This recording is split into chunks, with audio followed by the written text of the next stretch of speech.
ability to understand nuance and ability to apply your thought to action on the ground. That particular crowd is constantly pulled away in the opposite direction through grooming in multiple places. In institutions, in universities, in humanities departments, in law schools, and wherever possible. And the ones who are truly interested in defending the civilization, I am not questioning their capability. I am saying they are not being given the skills that they are supposed to get in order to defend it.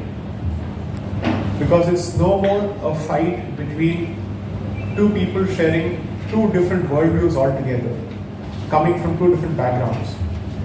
People coming from the same background having polar opposite views. And that seems to be the most difficult of battles possible. So, there's a boy here who runs a group dedicated to the protection and preservation of monuments of Shivaji, Rana Pratap, and others. Om Shivaji, he's just come today. He met me at Crossroad. There he is. And I think he styled his mustache also after Shivaji. Chhatrapati Shivaji rather. And so the question that I was asking myself is, are we worse off or better off compared to the position that Chhatrapati Shivaji found himself in a few centuries ago? I'm not sure I have a clear-cut answer to this. Because while he was certainly facing a larger enemy, he wasn't exactly fighting his own people. And therefore, assuming that he had any sense of loneliness, I don't think he felt lonely, perhaps he felt outnumbered. That's very different from feeling lonely. In stark contrast, in 2022, I don't think it's a question of being outnumbered. You're outflanked and outnumbered by people coming from your own community. So, I'm really not sure what this says about our evolution or regression as a society, whichever way you see it. Issues which were not used to divide this particular community until the 17th century have become issues which pit us against each other, and someone else seems to benefit constantly at our expense. And the hope is that each time we make this point, we are not trying to whitewash our own internal problems and mistakes or brush them under the carpet, but to say that somehow the other side seems to have understood the value of washing its own dirty linen in private, whereas we seem to be constantly doing it in public and giving more ammunition to the outsider. It could be caste-based differences, it could be linguistic differences, it could be sectarian differences, whatever it could be, or even darshanic differences for that matter. And there is something fantastic about the strategic understanding of the other side and the way it plays out its optics brilliantly. Almost every possible atrocity and every possible perversion known or unknown to humankind is visible or is present in the opposite side. But rarely does it make its presence felt in the public platform.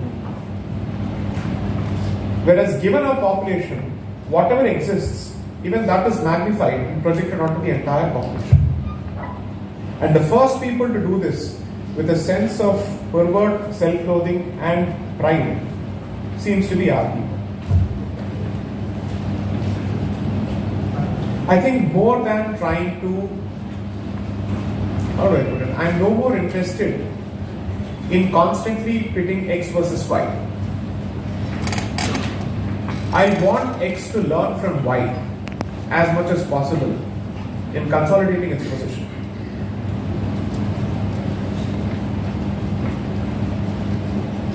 This is one of those few philosophical systems in the world which allows an individual to survive as an individual without necessarily foisting a larger collective identity which stifles your individual growth. But it is also understood the value of a collective unit, which is why the concept of right and duty go hand in hand. Dare I say that after the advent of the other, the need for a collective identity has become even more pressing.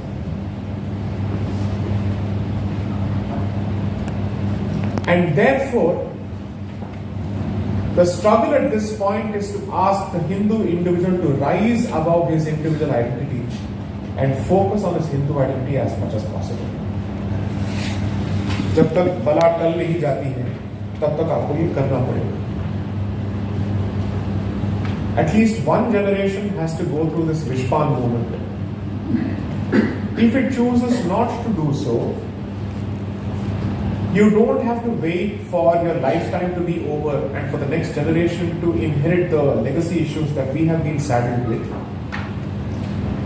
I don't suspect, I'm very confident, and unfortunately so, that the problems will make their presence felt in our lifetime. Which means you don't have the option of even running away from it. Assuming that you're in your 60s or 70s, you have at least the luxury of using Virakti to say, Vairagya, my job here is done, I'm on the way out, this is the last station in my journey. But the rest of us who are in our mid-20s, late 20s, mid-30s, or even 40s for that matter, it's barely a 25-year cycle that you're looking at, is my calculation. And that's a very optimistic calculation. Which means before you turn 60, while you have the ability to be mobile, with your health on your side, you will not be in a position to enjoy whatever you think India would become in terms of material prosperity, because you're going to be fighting a lot of other battles. Out of every 100 rupees that's going to be spent towards development, I suspect close to 40 bucks is going to be spent in repairing stone pelting. So if you believe that economics is the sole answer, perhaps you should do a case study of the educational profile of the people wielding knives and bombs and stones. And then ask yourself, if you have chosen to build a comfortable infantile fiction to bury your head under like an ostrich,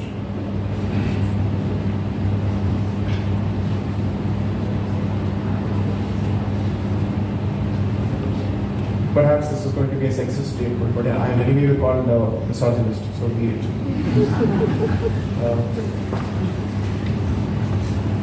This community's Purushatva is being challenged and constantly called into question.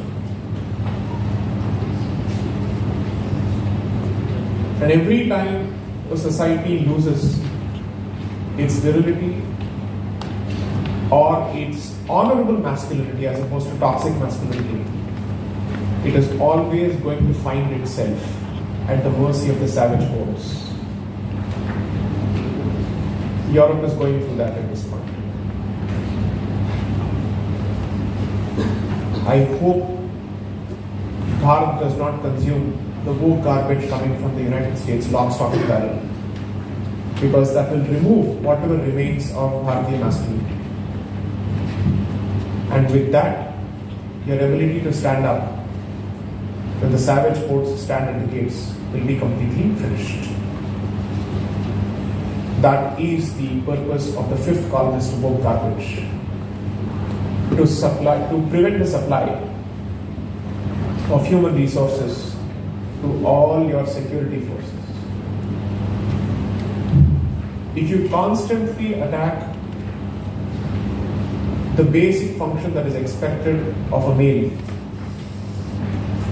his incentive to stand up for the rest of the community is not taken away, it is shamed and guilted. Now, if anybody is going to draw parallels with this statement with that racist bugger called Jordan Peterson, please don't. He is a Western supremacist. He is an empire loyalist who believes in the supremacy of Western civilization. I hope you don't even draw the remotest of parallels between me and Ben Shapiro. I see a lot of people doing that. Don't make these mistakes.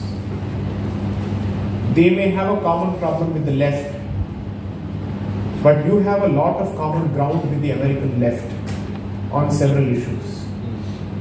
The problem is they are going so hard left that there is practically no distinction between them and the inmates of a mental institution.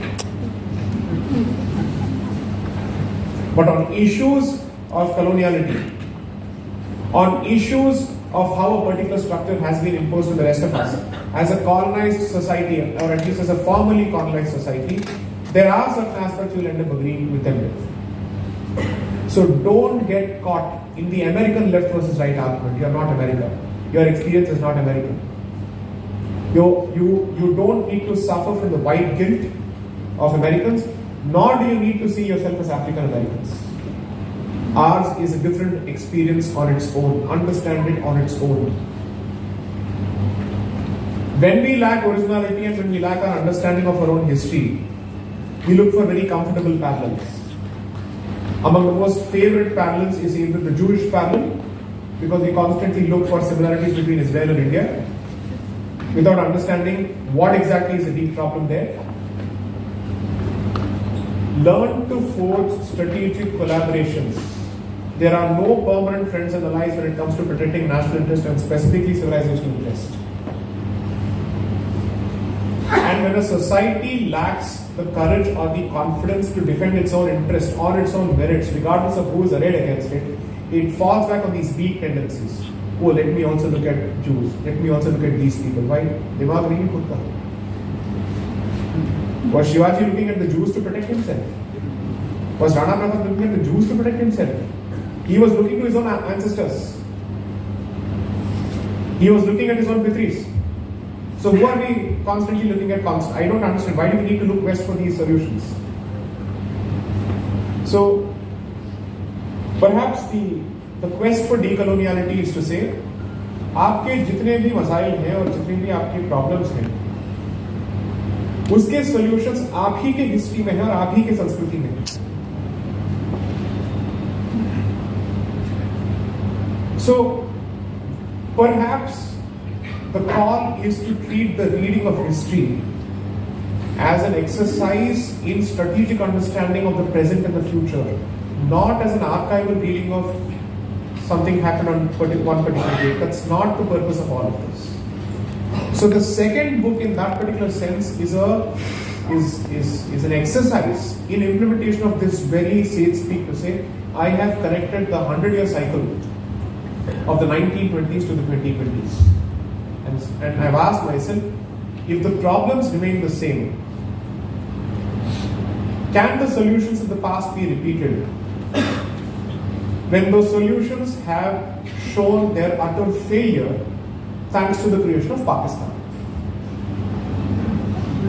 If the creation of Pakistan was the outcome of the tried and failed methods of the past, does it make any sense to repeat those same methods when there is no change in circumstances or change of mentality of the other side? So what is the principle of physics or mathematics? What do you ask yourself? All things remaining the same. If a particular factor is changed, would it change the rest of the equation? I am saying the rest of the ecosystem is the same. In fact, it has become only worse. If it has become worse, does it even make sense to look at those methods?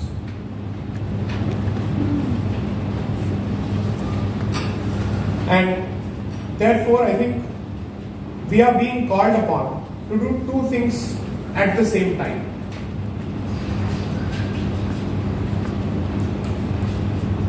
Deal with the tiger and deal with the snake, while simultaneously addressing all the problems with him. In my limited understanding, and I underscore the operative word limited, understanding of Bharatiya history, I don't think we have ever been faced with this kind of a challenge. With so many fissures within and committed detractors from the outside, and each of the detractors having his own different modus operandi.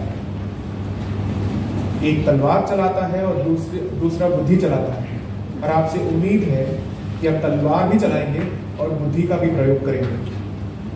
उसके साथ आपके अंदर के जितने भी तनाव और दरार हैं उसको भी आप एड्रेस करेंगे। You will put out the fire in your home, and also fight the guy who set the house to fire. Deal with it. Accept the challenge. Don't run away from it. None of these interactions will have any value if they only translate to YouTube videos with 1 lakh views. Makes no sense. Zero interest.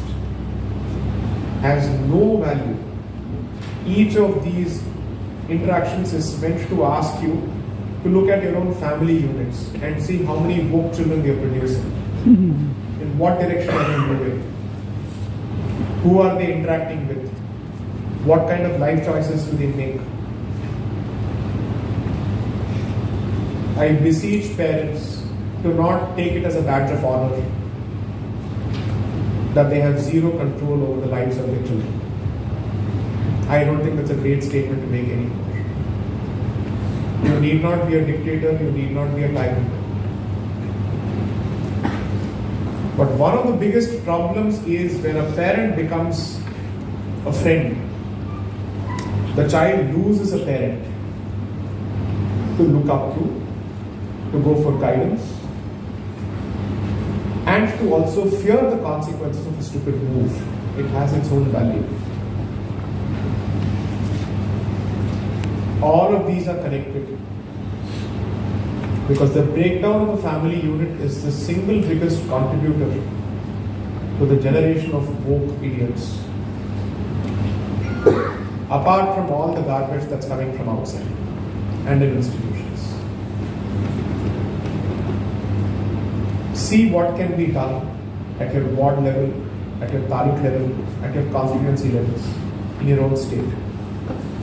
Take the problem head on in each of your localities.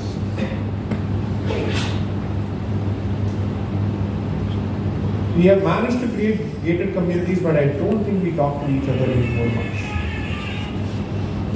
So in 2009 is when I moved to the National Capital Region to practice.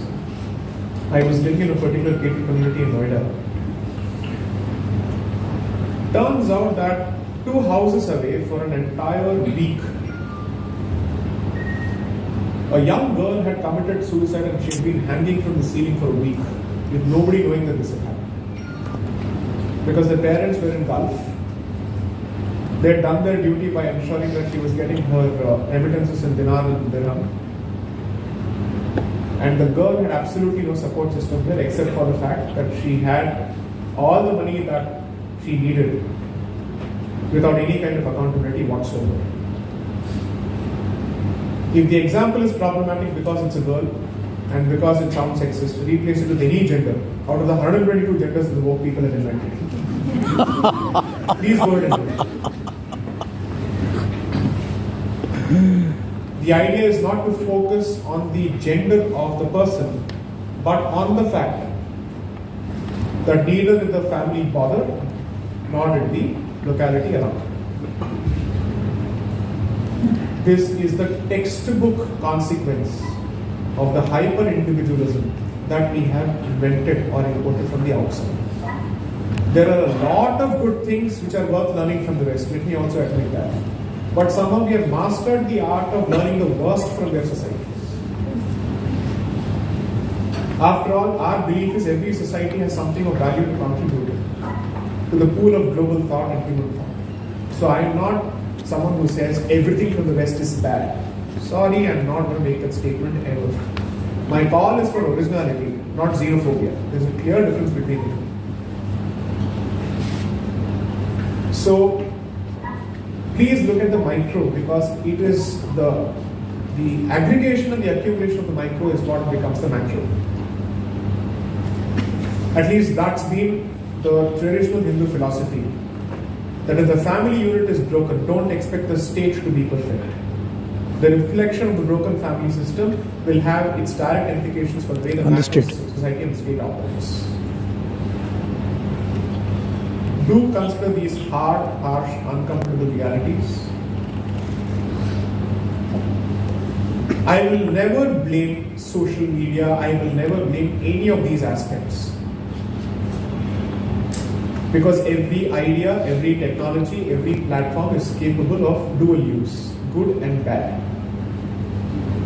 Therefore, the only expectation is that people have the filter necessary in their own headspaces to know what is the right use for a particular platform. And that filter is what is eroding as quickly as possible.